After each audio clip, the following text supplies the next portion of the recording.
आपल्या आंदोलनामध्ये उत्स्फूर्तपणे सहभागी झालं, हे आपल्या आंदोलनाचं पहिलं यश आहे. हे त्यांचं टाळ्यावर करून आपण स्वागत आणि अभिनंदन करूया आणि त्यांनी 2 मिनिटात आपल्याला संबोधित करावं असं त्यांना विनंती करतो. मी तानाजी कदम, कुंभारी तालुका जत, जिल्हा सांगली.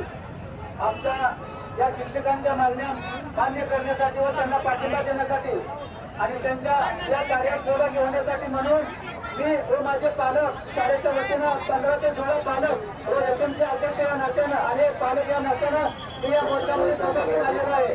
या मोर्चामध्ये जर शासनाने यांची दखल जर घेतली नाही तर येणाऱ्या 8 दिवसामध्ये प्रांत कार्यालय आपण समोर मी 1 दिवसाचं ठिय्या आंदोलन करणार आहे आणि या आंदोलनामध्ये जर त्यांनी काही निर्णय जर घेतला नाही तर एसएमसी अध्यक्ष पालक जागोवस्ती कुंभारी शाळा जत या वतीनं सर्व पालक आणि सर्व विद्यार्थी शाळेला खुलून घालून मी त्या मोर्चामध्ये आणि जिल्हा परिषद शाळेसमोर लाक्षणिक उपोषणावर बसणार आहे व शिक्षकांच्या मागण्या जर अशा अन्यायकारक करत गेले आणि शिक्षकांना असंविधानिक कामं लावत गेले, सकाळी शाळेत आल्यानंतर फाईल पाठवा, फोटो पाठवा, हे करा, ते करा, अमुक करा, तमुक करा, शिक्षकांनी शिकवायचं का, फाईलीच पाठवत बसायचा.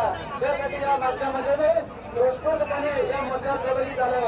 या शाळेमध्ये मी शिकलो असल्यामुळे या शाळेबद्दल मला तळमळ आहे व शिक्षकांबद्दल तळमळ आहे. त्या पद्धतीत मी सर्व पद्धतीने याच्यामध्ये सहकार्य करणार आहे आणि त्यासाठी सदैव मी शिक्षकांच्या पाठीशी राहणार आहे.